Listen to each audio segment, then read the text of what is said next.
May all mother sentient beings, limitless as space, have happiness and the causes of happiness. May they be free of suffering and the causes of suffering. May they not be separate from the sacred happiness that is free of sorrow. May they rest in equanimity, free of attachment and aversion. Part 4. Subtle practice without dwelling. When you act in accord with the Source, you do not dwell on appearances. Therefore, the scripture continues with a section on subtle practice without dwelling. Furthermore, Subhuti, bodhisattvas should not dwell on anything as they practice charity. That means practicing charity without dwelling on forms, practicing charity without dwelling on sounds, scents, flavors, feelings, or phenomena. When ordinary people practice charity, they are just seeking personal dignity or enjoyment of pleasure. That is why they plunge back into the three mires when their rewards are used up. The World-Honored One is very kind, teaching the practice of formless charity, not seeking personal dignity or pleasure. He just has us inwardly destroy the attitude of stinginess while outwardly helping all beings. Harmonizing thus is called practicing charity without dwelling on form. Subhuti, bodhisattvas should practice charity like this, not dwelling on appearances. To practice charity in accord with a formless mind, like this, means there is no sense of being charitable, no idea of a gift, and no notion of a recipient. This is called practicing charity without dwelling on appearances. Why? Because if bodhisattvas practice charity without dwelling on appearances, the blessings are inconceivable. Bodhisattvas practice charity without seeking anything. The blessings they gain are immeasurable as the space of the 10 directions. According to one explanation, the practice of charity is universal dispersal. If you can inwardly disperse all false thoughts, habit energies and afflictions in the mind, the 4 images are gone, and no thing is stored up. This is true giving. Also, to further explain giving, this depends on not dwelling on objects of the senses and not having contaminated discriminations. One should just return to purity and realize all phenomena are empty. If you do not understand this, you only increase karma. Therefore, we must inwardly get rid of greed while outwardly practicing generosity. When inside and outside correspond, the blessings obtained are infinite. If you see people doing wrong but do not view their faults, your own nature not creating discriminatory thoughts, this is called detachment from appearances. If you cultivate practice in accord with the teaching, and there are no subject and object in the mind, this is a good state. If a practitioner has subject and object in mind, this is not called a good state. As long as the sense of subject and object is not extinguished, one will never attain liberation. If you always apply prajna wisdom moment to moment, the blessings are infinite. If you practice this way, you will win the reverence and support of all people and spirits. These are called blessings. If you always practice charity without dwelling on appearances, universally respecting all beings, the merit and virtue have no bounds and cannot be measured. Subhuti, what do you think? Is the space to the east measurable in thought? No, World-Honored One. Subhuti, is the space to the south or the west or the north or the 4 intermediate directions or the zenith or the nadir measurable in thought? No, World-Honored One. Subhuti, the blessing of bodhisattva's practice of charity without dwelling on appearances is also like this. It cannot be measured in thought. Buddha says, space has no boundaries and cannot be measured. The blessings realized by bodhisattva's charity without dwelling on appearances are also like space in being incalculable and boundless. No thing in the world is greater than space. No nature is greater than Buddha nature. Why? Whatever has shape and form cannot be called great. Space has no shape or form, so it can be called great. All natures have limitations, so they cannot be called great. Buddha nature has no limitations, so it is called great. In space there is no east, west, south, or north. If you see east, west, south, and north, this is also dwelling on appearances, and so you do not attain liberation. Buddha nature fundamentally has no self, person, being, or liver of life, if these images are evident. This is a nature of ordinary beings, not to be called Buddha nature. It is also what is referred to as charity dwelling on appearances. While in the context of the deluded mind it is said there are east, west, north, and south. In the context of abstract truth, how can they exist? So-called east and west are not real, how could south and north be different? Our own nature is originally open, peaceful, and unified, not discriminating anything. Therefore, the realized one deeply praises not conceiving discriminatory thoughts. Subhuti, bodhisattvas should just live as they are taught, just accord with the foregoing teaching, abiding in formless charity, and you are a bodhisattva. Part 5. Real seeing in accord with truth. When every act is in accord with thusness, this is called real seeing.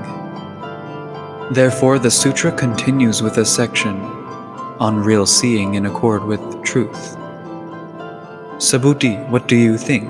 Is it possible to see the realized one in terms of physical characteristics? No, world-honored one, it is not possible to see the realized one in terms of physical characteristics. The physical body has form. The reality body is formless. The physical body is composed of gross elements, born of a father and a mother, parents, visible to the physical eye.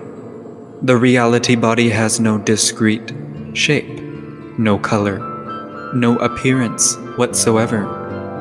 Invisible to the physical eye, it can be seen by the eye of wisdom. Ordinary people only seeing the physically embodied realized one, not the realized one embodying reality.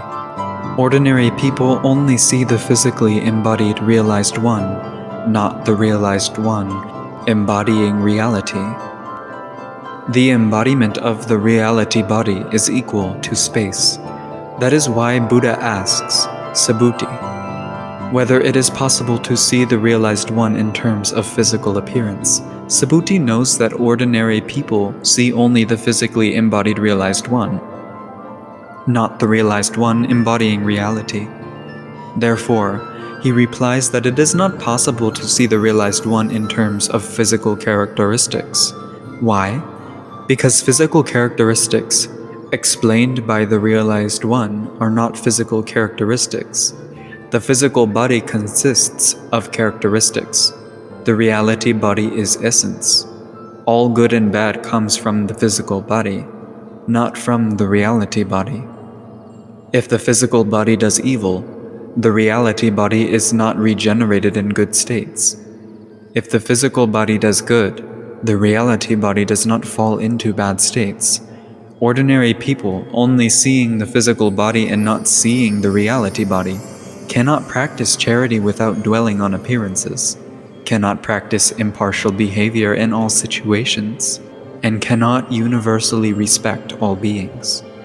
Those who see the reality body can practice charity without dwelling on appearances, can universally respect all beings, and can cultivate the practice of prajna paramita, perfection of wisdom.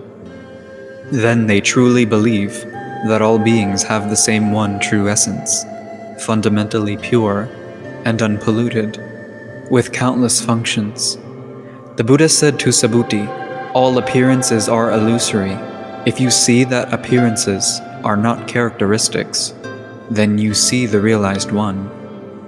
The realized one wants to reveal the reality body, so he says all appearances are illusory. If you see that all appearances are illusory and unreal, then you see the formless truth of the realized one. Part 6. The rarity of true faith. Seeing and believing, the root of goodness is deep and firm. Therefore, the sutra follows up with a section on the rarity of true faith. Subhuti says to the Buddha, "World-honored one, will anyone who gets to hear this exposition develop genuine faith?" Subhuti is asking, this teaching is very deep, hard to believe, hard to understand. The intelligence and insight of ordinary sentient people of the final age are slight and inferior. How can they believe in it? Buddha told Subhuti, "Don't talk that way. In the last 500 years after the death of the realized one, there will be those who keep the precepts and do good deeds, who will be capable of conceiving belief in this exposition, considering it to be true. You should know that those people will have planted roots of goodness, not with 1, 2, 3, 4, or 5 Buddhas, but with infinite thousands of myriads of Buddhas. They will conceive pure belief on hearing this exposition for even a moment. In the last 500 years, after my passing, if there are any people who can keep the formless precepts of the great vehicle, not mistakenly grasp appearances, and not act out compulsive routines, whose minds are always empty and quiet, and not bound by appearances, then this is the mind dwelling nowhere. This mind can believe in the realized one's profound teaching. What these people say is true and trustworthy. Why? These people have planted roots of goodness, not merely for 1, 2, 3, 4, or 5 eons, but for infinite thousands of myriads of millions of eons.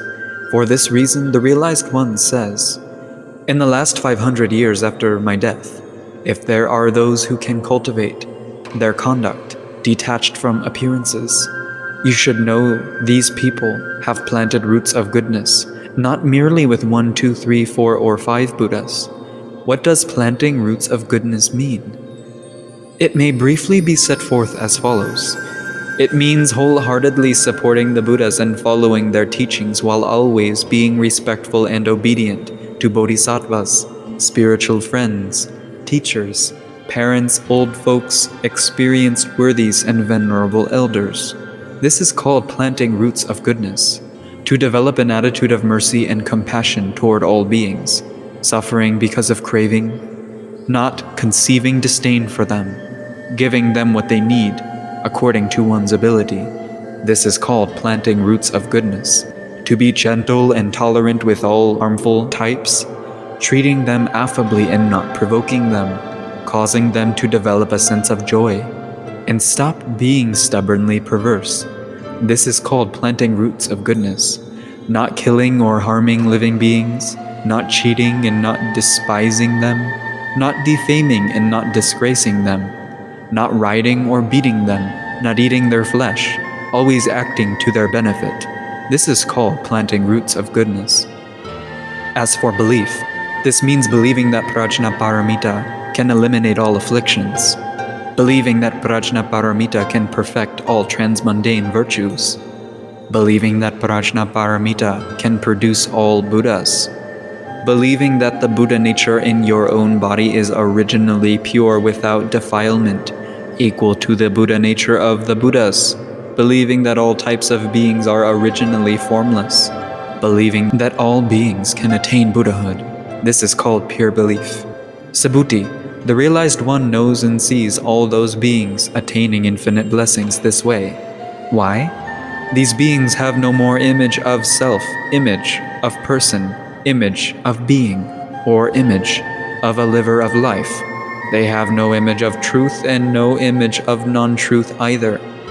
After the death of the realized one, if people develop the consciousness of Prajna Paramita and practice the application of Prajna Paramita, cultivating enlightened understanding and attaining the profound meaning of the Buddhas, they are all known to the Buddhas.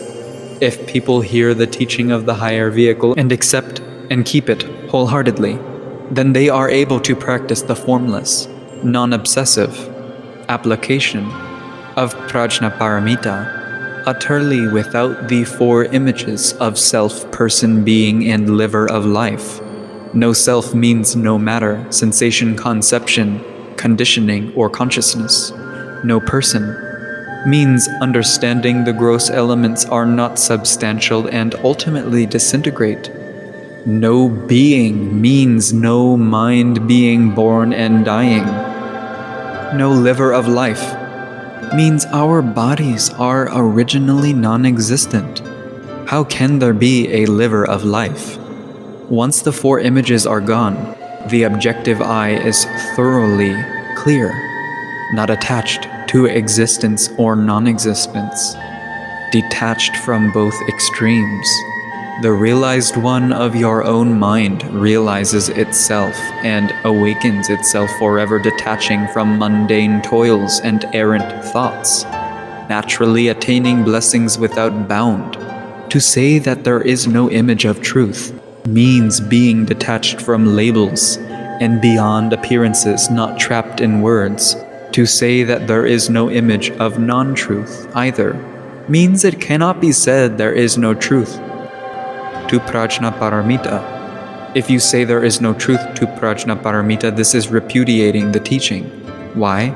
If these beings' minds grasped at appearances, they would be attached to self, person, being, and liver of life. If they grasped at an image of truth, they would be attached to self, person, being, and liver of life. Why? If they grasped at an image of non-truth, they would be attached to self, person, being, and liver of life. Therefore, you should not grasp at truth, and should not grasp at untruth. In this sense, the realized one always says, "You mendicants know the truth I teach is like a raft. Even the truth is to be relinquished, let alone non-truth." Truth means the truth of prajna paramita, perfection of wisdom. Untruth means teachings for rebirth in heaven.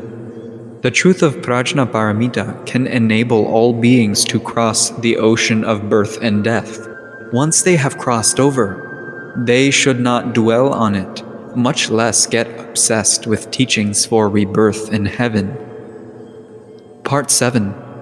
No attainment and no preaching. Realization without attainment is called true realization. Teaching without preaching is called true teaching. Therefore, the sutra follows up with a section on no attainment and no preaching. Subhuti, what do you think? Has the realized one attained unexcelled, complete, perfect enlightenment? Has the realized one any doctrine to preach? Subhuti said, "As I understand the principles expounded by the realized one, there is no fixed state called unexcelled, complete, perfect enlightenment. And there is no fixed doctrine for the realized one to preach. The unexcelled is not attained from outside. As long as there are no subject and object in the mind, this is it. Medicine is prescribed according to the illness. Teaching is given according to situational applicability. How could there be any fixed doctrine? In the unexcelled true teaching of the realized one, the mind fundamentally has no attainment, and yet it is not said not to attain. It is just because people's perceptions are not the same that the realized one adapts to their faculties with various expedient methods to induce them to detach from their obsessions. He points out that the wandering minds of all ordinary sentient beings fluctuate unceasingly, acting in pursuit of objects. Of the momentary arising of the preceding thought, the succeeding thought should be aware. Since the awareness does not abide, the view does not remain either. That being so, how could there be a fixed doctrine for the realized one to expound? In the term unexcelled, the prefix un means there are no errant thoughts in the mind. Excelled means there is no conceit in the mind. Complete means the mind is always in a state of correct stabilization and accurate insight. Perfect enlightenment means the mind is always empty and silent. If the ordinary mentality is set aside even for a moment, you see the Buddha nature. Why? The doctrines taught by the realized one are not to be grasped and not to be preached. They are neither truths nor untruths, lest people get fixated on the verbal expressions used by the realized one, fail to realize the formless truth, and mistakenly create interpretations. Buddha says they are not to be grasped. How could there be any fixity in explanations given by the realized one, according to potential and capacity to edify all sorts of people? Students who do not understand the realized one's deep meaning, but just recite the teachings expounded by the realized one without realizing the original mind, never attain Buddhahood. That is why the sutra says the doctrines are not to be preached. Verbal repetition without mental application is not truth. Verbal repetition with mental application, realizing no thing is obtained, is not untruth. What is the reason? All saints and sages exist through uncreated truth, yet they have differences. The understandings of the mentalities of the three vehicles are not the same. Their perceptions have differences in depth. That is why it is said they have differences. The uncreated truth expounded by Buddha is non-dwelling. Non-dwelling is formless. Formlessness has no origin. What has no origination has no destruction. Clear, free, empty, and silent. Perception and action, equally enlightened. Mirror-like awareness, unobstructed. This is truly the liberated Buddha nature. Buddha is awakening. Awakening is observant awareness. Observant awareness is insightful wisdom. Insightful wisdom is prajna paramita.